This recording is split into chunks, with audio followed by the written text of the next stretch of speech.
السلام علیکم دوستو، ایک نوجوان بزنس مینیجر اپنے برانڈ نیو BMW میں دفتر سے DHA میں واقع گھر جاتی ہوئی ایک پسماندہ علاقے سے گزرا جو مضافات میں ہی واقع تھا۔ اچانک اس نے ایک چھوٹے بچے کو بھاگ کر سڑک کی طرف آتے دیکھا تو گاڑی آہستہ کر دی۔ پھر اس نے بچے کو کوئی چیز اچھالتے دیکھا۔ ٹک کی آواز کے ساتھ ایک اینٹ اس کے نئی کار کے دروازے پر لگی تھی۔ اس نے فوراً بریک لگائی اور گاڑی سے باہر نکل کر دروازہ دیکھا جس پر کافی بڑا چپ پڑ چکا تھا۔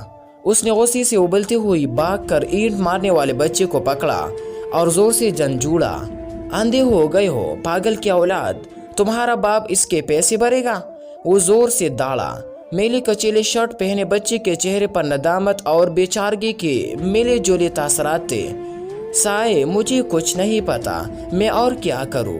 میں ہاتھ اٹھا کر بھاگتا رہا مگر کسی نے گل نہیں سنی۔ اس نے ٹوٹی پھوٹی اردو میں کچھ کہا۔ اچانک اس کی آنکھوں سے آنسو ابل پڑے اور اس سڑک کے ایک نشیبی علاقے کی طرف اشارہ کر کے کہا، ادھر میرا ابا گرا پڑا ہے، بہت بھاری ہے، مجھ سے اٹھ نہیں رہا، میں کیا کرتا سائے؟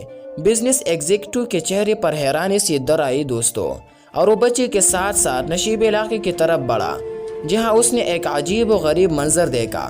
ایک معذور شخص اوندھے منہ مٹی پر پڑا ہوا تھا اور ساتھ ہی ایک ویل چیئر گری پڑی تھی۔ دکھائی دے رہا تھا کہ شاید وزن کے باعث بچے سے ویل چیئر سنبھالی نہیں جا سکی تھی۔ ساتھ ہی پکے ہوئی چاول گرے ہوئے تھے جو شاید باپ بیٹا کہیں سے مانگ کے لائے تھے۔ سائے، مہربانی کرو، میرے ابی کو اٹھا کر کے کرسی پر بٹھا دو۔ اب میلی شرٹ والا بچہ باقاعدہ ہچکیاں لے رہا تھا۔ نوجوان ایگزیکٹو کے گلے میں جیسے ہندسہ لگ گیا، اسے سارا معاملہ سمجھ میں آ گیا تھا۔ اسے اپنے غصے پر اب ندامت محسوس رہی تھی دوستو۔ اس نے اپنی سوٹ کی پرواہ کیے بغیر آگے بڑھ کر پوری طاقت لگا کر کراہتے ہوئے معذور شخص کو اٹھایا اور کسی طرح ویل چیئر پر بٹھا دیا۔ بچے کے باپ کی حالت غیر تھی اور چہرہ خراشوں سے بھرا پڑا تھا۔ پھر وہ بھاگ کر اپنی گاڑی کی طرف گیا اور بٹوے میں سے 10,000 نکالے اور کپکپاتے ہاتھوں سے معذور کے جیب میں ڈال دیے۔ پھر اس نے ٹیشو پیپر سے اس کے خراشوں کو صاف کیا اور ویل چیئر کو دھکیل کر اوپر لے آیا۔ بچہ ممنونیت کے آنسو سے اسے دیکھتا رہا اور پھر اپنے باپ کو چیئر پر بٹھا کر اپنی جگہ کی طرف چل پڑا۔ اس کا باپ مسلسل آسمان کی طرف ہاتھ اٹھاتے ہوئے نوجوان کو دعائیں دے رہا تھا دوستو۔ نوجوان ایگزیکٹو نے بعد میں ایک خیراتی ادارے کے تعاون سے جگہ میں رہنے والوں کے لیے ایک جگہ اسکول کھول دیا اور آنے والے سالوں میں وہ بچہ بہت سی دوسرے بچوں کے ساتھ پڑھ لکھ کر زندگی کی دوڑ میں شامل ہو گیا۔ وہ BMW کار اس کے پاس 5 سال مزید رہی دوستو، تاہم اس نے ڈینٹ والا دروازہ مرمت نہیں کرایا۔ کبھی کوئی اس سے پوچھتا تو وہ بس یہی کہتا، زندگی کی دوڑ میں اتنا تیز نہیں چلنا چاہیے کہ کسی کو اینٹ مار کر گاڑی روکنے پڑی۔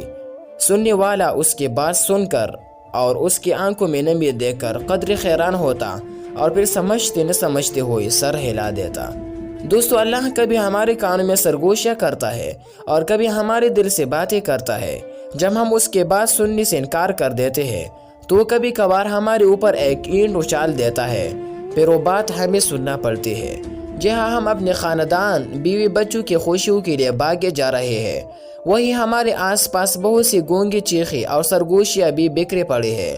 کیا ہی اچھا ہو کہ ہم اپنے ارد گرد کے سرگوشیاں سن لیں تاکہ ہم پر اینٹ اچھالنے کی نوبت نہ آ سکے۔ آمین۔